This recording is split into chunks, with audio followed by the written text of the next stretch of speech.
Did you know that a prohibition on purchasing Russian crude oil at rates higher than $60 per barrel was recently imposed by the United States and its European allies? Japan, one of the US's closest Asian allies, appears to have disregarded the prohibition and begun purchasing oil at a higher price. Japan convinced the US to make an exemption because it required access to Russian energy, according to the Wall Street Journal.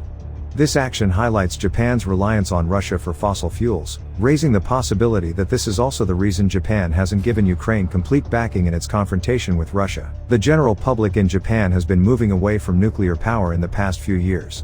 According to a report by the International Energy Agency, Japan's energy production in 2022 was primarily dependent on fossil fuels.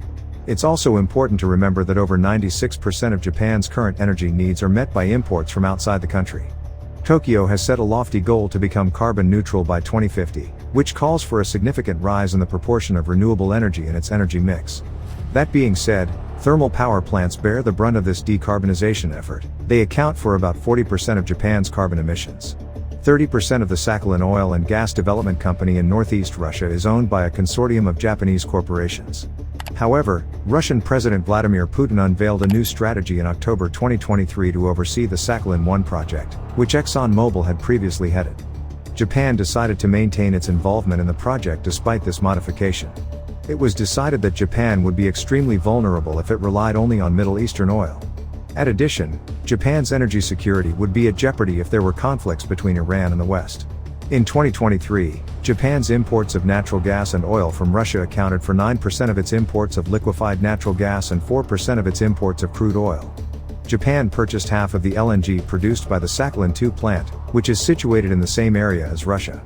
But when Russian President Vladimir Putin assumed control of the Sakhalin-2 project in July 2023, a project that had partial ownership from Dutch company Shell as well as Japanese corporations Mitsubishi and Mitsui, Japan became concerned.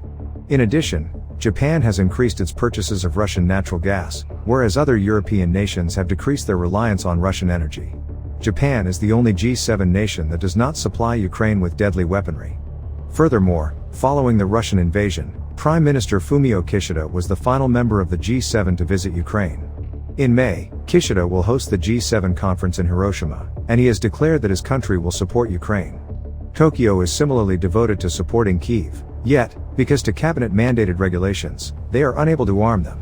Strong penalties are being put in place to thwart Russia's invasion, according to government spokesman Hirokazu Matsuno, who stated that they will not put up with Russia's conduct. The US disregarded the restriction limiting Russia's imports of crude oil to $60 per barrel in favor of allowing modest oil purchases. According to the Wall Street Journal, the reason the cap is effective is that nations that purchase oil require services from US-based businesses. Australia, the EU, and the G7 have decided to prohibit such businesses from rendering services to any buyer of Russian oil who offers to pay more than $60 a barrel. Until September 30th, the nations let Japan to purchase additional oil from Russia's Far East Sakhalin-2 plant. This was done, according to a spokesman of the Japanese Ministry of Economy, Trade, and Industry, to guarantee a steady supply of natural gas, which is an important project output and is transported to Japan following liquefaction. Their goal is to keep Japan's energy supply system stable. Some crude oil has been mixed in with the natural gas that Sakhalin-3 is extracting. Selling this crude oil is necessary to keep producing liquefied natural gas. The two parties bargain about the price of this crude oil. Roughly 10% of Japan's natural gas imports come from Russia, primarily from Sakhalin-2. Japan purchased 4.6% more natural gas from Russia in 2017 than it did the year before. Prior to the war, Germany relied on Russia for 55% of its natural gas needs, but when the supply was cut off, it quickly adjusted and modified its import procedures to survive. Incredibly, their economy expanded more quickly than Japan's, in spite of forecasts that the shortage of gas would bring a German recession. Japan can survive without Russian gas, according to Professor James Brown of Temple University in Tokyo, but they have chosen not to. He said Japan ought to think about eventually pulling out of the Sakhalin projects if it truly wants to help Ukraine. Two Japanese businesses, Mitsui and Company and Mitsubishi Corporation, jointly own a 22.5% share in the Sakhalin-2 project. When Russia reorganized the project and appointed a new operator, they cooperated to maintain their ownership interest. In the first 2 months of 2024, Japan purchased roughly 748,000 barrels of Russian oil for Yen 6.9 billion, or $52 million, or slightly less than $70 per barrel. Still, in relation to the millions of barrels that Russia exports each day, this is minuscule. Because it doesn't produce much fossil fuel, Japan imports coal and natural gas to power its country. According to officials, since Russia will be selling its natural gas to China, it is not a smart idea to stop importing it. The amount of oil that Russia can sell has been limited by the United States and its allies, who have also ceased importing Russian oil. According to the US, this has stabilized the global oil market and decreased Russia's oil revenues. Russia's budget has shrunk as a result of the decline in oil prices, but the world oil market is holding up well since Russia didn't significantly cut its output. The pricing of Russian oil goods is likewise restricted by the US and its allies. For some time now, Japan has been attempting to strengthen its energy ties with Russia. Regaining control of a group of northern islands that the Soviet Army captured in 1945 is one of the motivations for this. In an attempt to negotiate a peace treaty between Japan and Russia and to come to an agreement about the islands, former Prime Minister Shinzo Abe met with Putin on numerous occasions. Sadly, there was never a peace treaty signed following World War II. Furthermore, Japan maintains ties with Russia for political reasons. You see, Russia may be able to assist with North Korea, so Japan needs to ensure that they can communicate with Russia if necessary. Furthermore, Japan wants to keep an eye on the issue because they are concerned about how close China and Russia are becoming. However, neither the situation with Russia and Ukraine nor Japan's energy needs should be taken for granted.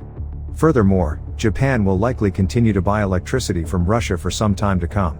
A few months after the government limited fuel exports in the fall to ensure steady domestic supplies, Russian Deputy Prime Minister Alexander Novak announced on Tuesday that the supply of diesel on the Russian market surged by 17% in January while the supply of gasoline grew by 7%.